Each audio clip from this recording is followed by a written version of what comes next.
शुभ भाव। शुभ भाव दो प्रकार का होता है।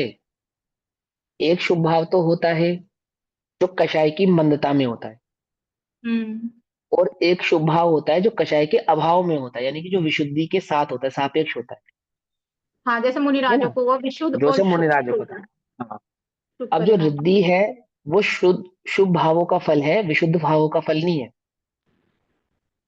ध्यान से समझना, जो शुद्ध रिद्धियां है। भावों का फल है, विशुद्ध भावों का हाँ, फल है। नहीं नहीं नहीं, विशुद्ध भावों का फल नहीं है।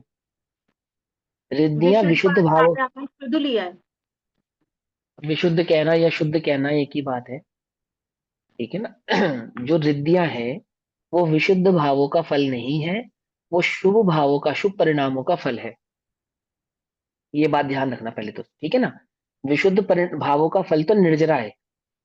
हाँ, ठीक है। समझे ना? विशुद्ध परिणाम का जो फल है, उसका उसका जो हम्म। भाव है वो तो निर्जरा है। और हम्म। रिद्धियां शुभ भावों का फल है, क्योंकि वो उपलब्धियां हैं, वो प्राप्त होती हैं। हम्म। अब जैसे मान के चलो अक्षीण रिद्धि है, तो तीर्थंकर भगवान के पास अक्षीण रिद्धि का क्या काम है? बोलो, है कोई काम? कोई काम नहीं है। अथवा जो और कौन कौन सी रिद्धियां होती है, एक दो रिद्धियां होती है, मेरा नाम माइंड स्किप हो गया। वो रिद्धियां ऐसी हैं जिनका जिनका मतलब तीर्थंकर भगवान के पास उनका कोई काम नहीं, नहीं, लेकिन फिर भी तीर्थंकर सभी। भगवान के पास गिनी चुनी रिद्धि ऐसे बता रहे हो आप?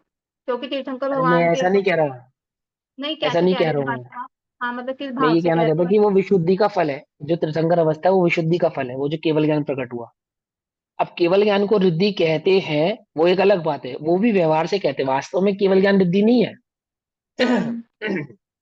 लेकिन उसको कहा जाता है, ज्ञान की उपलब्धि को संपूर्ण उपलब्धि के कारण कहा जाता है उसको।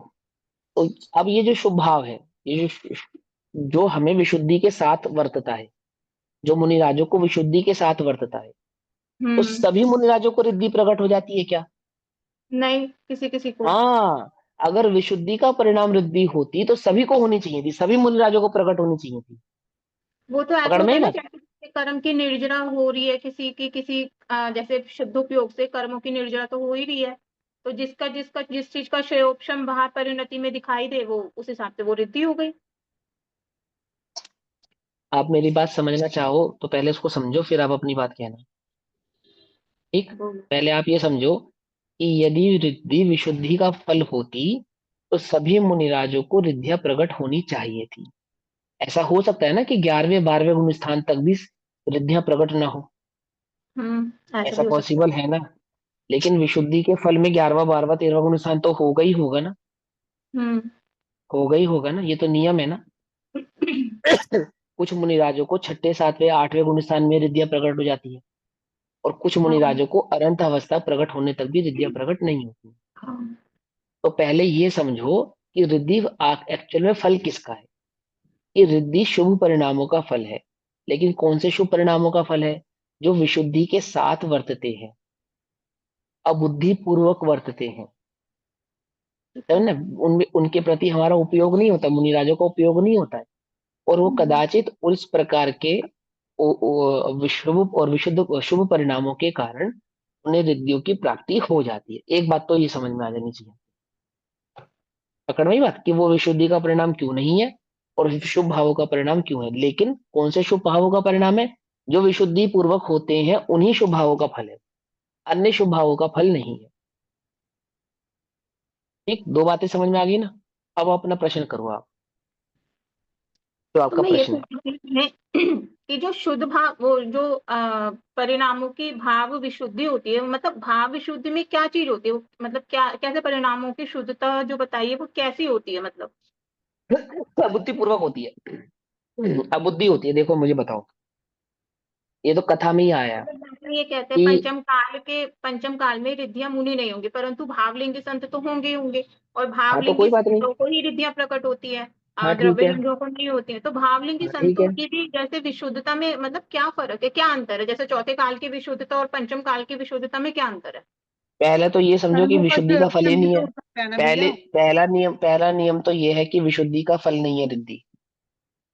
विशुद्धि का मतलब यहाँ पे शुभ परिणाम, मतलब विशुद्धि विशुद्धि का मतलब यहाँ पे शुभ परिणाम, उस हिसाब से वो जो वीतरागता सहित का शुभ परिणाम है, मोक्ष में प्रकाशित में है ना संक्लेश विशुद्ध और शुद्ध, तो वो विशुद्ध उस इसमें अपेक्षा से बिल्कुल है। इसमें एक पॉइंट ये भी तो हम ऐड कर सकते हैं ना, जैसे सपोज अगर हमें कोई मना पर्याय रिद्धि या कोई भी रिद्धि प्रकट हुई, तो सब में ये बताया कि कोई आंगोपांग के उदय से हुई है, तो उसमें जो कर्मों के उदय है ना अलग अलग, कोई धारणा धारणा अवग्रह या वाय धारणा का क्षयोक्षम से हुई है, किसी में कोई क्षयोक्षम है, तो उस जाति का भी तो क्षयोक्षम हुआ ना उसमें, तभी तो वो रिद्धि प्रकट हुई ना। मतलब अगर उस जाति का ये सुनो, क्षयोक्षम ही नहीं तो। पहले प्रश्न समझो। प्रश्न ये है कि चौथे काल में होती है, पांचवें काल में नहीं होती है। चौथे काल में भी भावलिंगी होते हैं, पांचवें काल में भी भावलिंगी होते हैं। तो पांचवें काल के भावलिंगियों के और चौथे काल के भावलिंगियों के परिणामों में ऐसा क्या अंतर है कि पांचवें काल में रिद्धियां नहीं होती और चौथे काल में होती है? यही है ना क्वेश्चन आपका? यही एग्जैक्टली। है ना, यही क्वेश्चन है ना।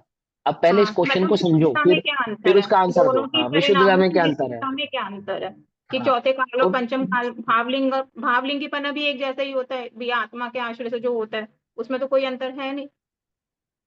अब सुनो शांति से कि विशुद्धि यहाँ पे एक ही बात को कह रहे हैं, आत्मानुभव को।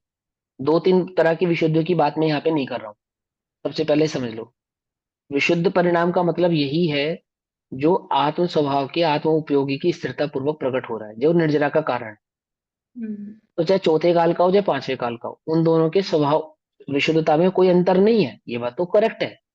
लेकिन अब इसमें दो तीन अंतर हमें ये समझने पड़ेंगे। पहला अंतर हमें ये समझना पड़ेगा कि जो मुनिराज उत्तम सहनन वाले होते हैं वही गुण स्थान को ऊपर बढ़ते हैं। अब विशुद्धि का उत्तम सहनन से क्या लेना देना? कि उस जाति का जो पुण्य निषेक है, उस जाति के जो उत्तम सहनन में प्राप्त होने के पुण्य आदि के निषेक है, उस प्रकार के निषेक और उस प्रकार के आश्रय पंचम काल के जीवों को स्वभाव से ही प्राप्त नहीं होते।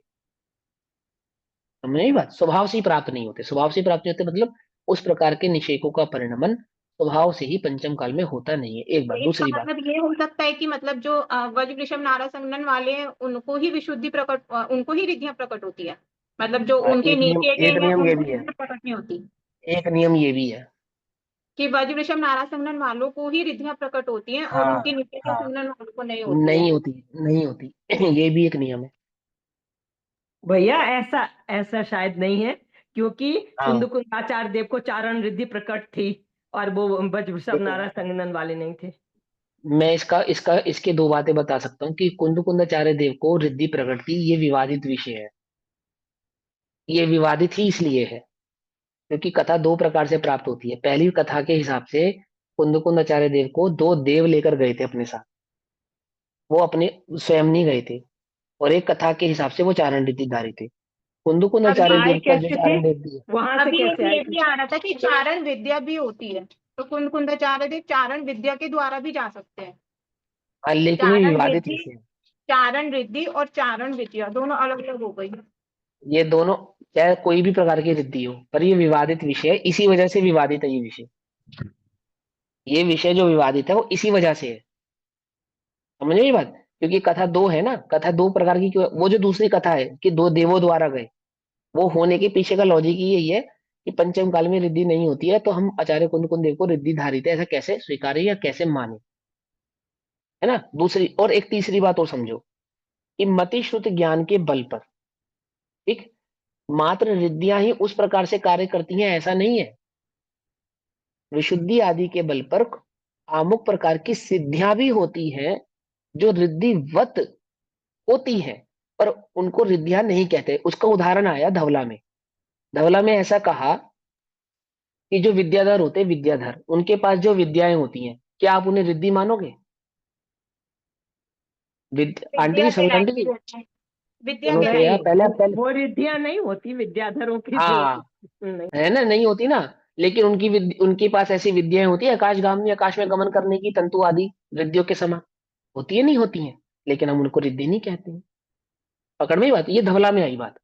तो अगर आचार्य कुंद कुंद देव को आप रिद्धि मानो भी, तो पहली तो ये विवादित विषय है। दूसरी बात, कि सिर्फ रिद्धि के बल पे ही आप आकाश गमन गमन कर सकते हो ऐसा नियम नहीं है। विद्याओं के बल पे भी आकाश गमन आदि होता है।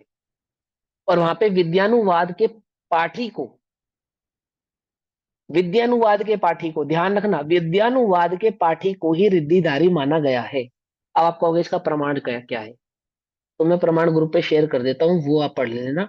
उसके संदर्भ में आपको शायद काफी कुछ नॉलेज हो जाए, और नहीं समझ में आए तो और मांगना, मैं और दे दूंगा। ठीक है, मैं एक प्रमाण शेयर कर रहा हूँ, पहले उसको पढ़ो, वो समझ में आता है तो ठीक है, नहीं समझ में आता तो मैं और दूंगा। ये मैंने शेयर कर दिया। आगे बात समझ में? तो रिद्धि होने के लिए एक नियम ऐसा भी है कि उत्तम सैनन होना चाहिए। अब मान के चलो हम कुछ समय के लिए उत्तम सैनन को गौण कर देते हैं, तो बस इतनी बात समझो कि उस प्रकार की विशुद्धि, इस प्रकार की विशुद्धि, विशुद्धि में भेद नहीं है। जैसे चौथे गुण स्थान में प्रकट होने वाले सम्यक दर्शन, क्षयिक सम्यक दर्शन में, या औपशम सम्यक दर्शन में, और केवलियों के परमावगाढ़ सम्यक में क्वालिटी भेद नहीं है, एक ही जाति का माना जाता है उसको। पकड़ में ही बात। हाँ। ऐसे ही चौथे काल और पंचम काल के मुनिराजों के बीच में जो विशुद्धि है, विशुद्धि में भेद नहीं है, लेकिन विशुद्धि की जो उपलब्धि, जो बढ़ना है, उसके अंदर का जो ठहराव है, उसके अंदर की जो गहराई है, स्थिरता है, उस स्थिरता का भेद है, और उस स्थिरता के भेद के कारण ही ऐसा होता जैसे है। बस। मोक्ष होगा तो वज्र ऋषभ नारद संगन होगा तो ही मोक्ष हाँ होगा, ये हो। ऐसा निमित्त नैमित्तिक संबंध, ऐसे रिद्धियों में भी यही ऐसे संबंध लगता है, मतलब हाँ, इसे ये वो अर्थ मैंने हुआ। सिर्फ सिर्फ विजय ऋषभ नारायण की बात को मुख्य मत रखना। मैंने क्या कहा, अगर 2 मिनट के लिए उसको हाँ। गौण भी कर दो, तो ये समझो कि जो स्थिरता चाहिए वो स्थिरता पंचम काल में नहीं है, जो चौथे काल में है। भले ही विशुद्धि में अंतर नहीं है, आप विशुद्धि का भेद मत डालो वहां पे, विशुद्धि के अंदर जो स्थिरता चाहिए उस स्थिरता का भेद है। जैसे चौथे गुण स्थान में और केवली के सम्यक दर्शन एक जाति के होने पर भी उनके सम्यक दर्शनों में भेद है, स्थिरता का। तो जैसे जैसे चारित्र का। अपना अगर वर्तमान में कहते हैं कि अभी जो हमारा संघनन है अप्रोक्सीमेटली नियर अबाउट असंप्राप्त सिर्फ पाटिका वाला संघनन चल रहा है, जिसमें नसों का हम्म ज्ञान अधिक है, हड्डियों का कम है, मतलब तो जैसे हम्म जैसे हम्म। ऊपर बढ़ते जाओ तो स्थिरता में भी अंतर पड़ेगा, मतलब संघनन बढ़ेगा तो स्थिरता का भी अंतर पड़ेगा उसके अंदर। उनके बीच में निमित्त नैमित्तिक संबंध है, जरूर उत्तम सैनन वाले नरक भी जाते हैं। खाली ऐसा तो नहीं कि उनको स्थिरता आत्म स्वभाव की होती है। 5 7वें नरक में, 6ठे नरक में जाने के लिए भी उत्तम सैनन चाहिए। वो तो ठीक है, वो हाँ तो वो तो सारे खुले हैं मतलब। वो तो जो जो यहाँ उपयोग की स्थिरता करेगा, जहां है वहीं उसको हम्म। भविष्य में उसी प्रकार के निषेकों की प्राप्ति होती है, जो उसको मोक्ष मार्ग की ओर अग्रसर करते हैं, आगे ले जाते हैं। बस इतनी सी बात है। उसके प्राप्त होने से मैं मोक्ष मार्ग में आगे बढ़ूंगा, ये नियम नहीं है। मोक्ष मार्ग में आगे बढ़ने वालों को उसकी प्राप्ति होती है, ये हाँ, वो नियम है। तो आत्मा के लिए वो सब होता है उससे का। हाँ उसकी नियम है बस। ठीक है, आगे बस समझ में। बाकी हाँ। धवला का वो पढ़ लेना। तो वहां पे मात्र आकाश गमन करने के कारण उनको रिद्धिधारी मानोगे, ऐसा नियम नहीं है। विद्याएं भी होती है, और रिद्धिधारी हाँ, का नियम रिद्धि भी ये है होती कि है, मतलब उसको। चारण हाँ रिद्धि अलग है, चारण विद्या अलग है, मतलब विद्याएं अलग है। ठीक है, ठीक है। विद्याओं को भी कहीं कहीं रिद्धि कहते हैं, पर विद्या और रिद्धियों में अंतर होता है। ये सब हाँ, धवला में जैसे आया है। देवों की वही पुस्तक 4 है, धवला देवों पुस्तक को 4। रिद्धि कहते हैं, पर उनकी होती वो उनकी रिद्धि नहीं होती, जो मुनिराजों विद्याएं, वाली रिद्धि नहीं होती है, वो विद्या ही हाँ उन्हें कहलाती है। विद्याएं कहते हैं, उन्हें विद्याएं कहती है। हम्म। ठीक है, वो विद्याएं कहलाती है। देव भी गमन करते हैं, वो तो चलो देव हो गए, मैं मनुष्य की बात कर रहा हूँ। पर रिद्धि मानव में सत्तर एक पर्वत पे रहने शास्त्र वाले जो कहते हैं मनुष्य कि आदि होते हैं। रिद्धि में जीव हाँ हिंसा नहीं होती है और विद्या में जीव हिंसा होती है, ये अंतर होता है रिद्धियों में और विद्या में मेन तो। पानी पे गमन करने ये पर जीव हिंसा नहीं होती रिद्धि के अंदर, मुनिराज अगर पानी के ऊपर गमन करेंगे या हाँ मकड़ी के जाले तंतु के ऊपर गमन करते हैं तो उसमें बिना किसी बाधा के, बिना किसी हिंसा के, बिना कोई पीड़ा पहुंचाए, तो ये वो मुझे ही चीज नहीं होती मालूम। नहीं होती। ये थोड़ा सा मुझे और पढ़ना पड़ेगा डिटेल में, तो ही मैं बता सकता हूँ। पर एक मैं पॉइंट इतना होगा, बता रहा हूँ कि। ये जो हाँ धबला है ये षटखंडागम की टीका है ना। ये हाँ जी। भैया बाद में कंटिन्यू कर लेना, अब 4:30 हो गए। हाँ, ठीक बस है, ठीक है। ओके। जय जिनेन्द्र।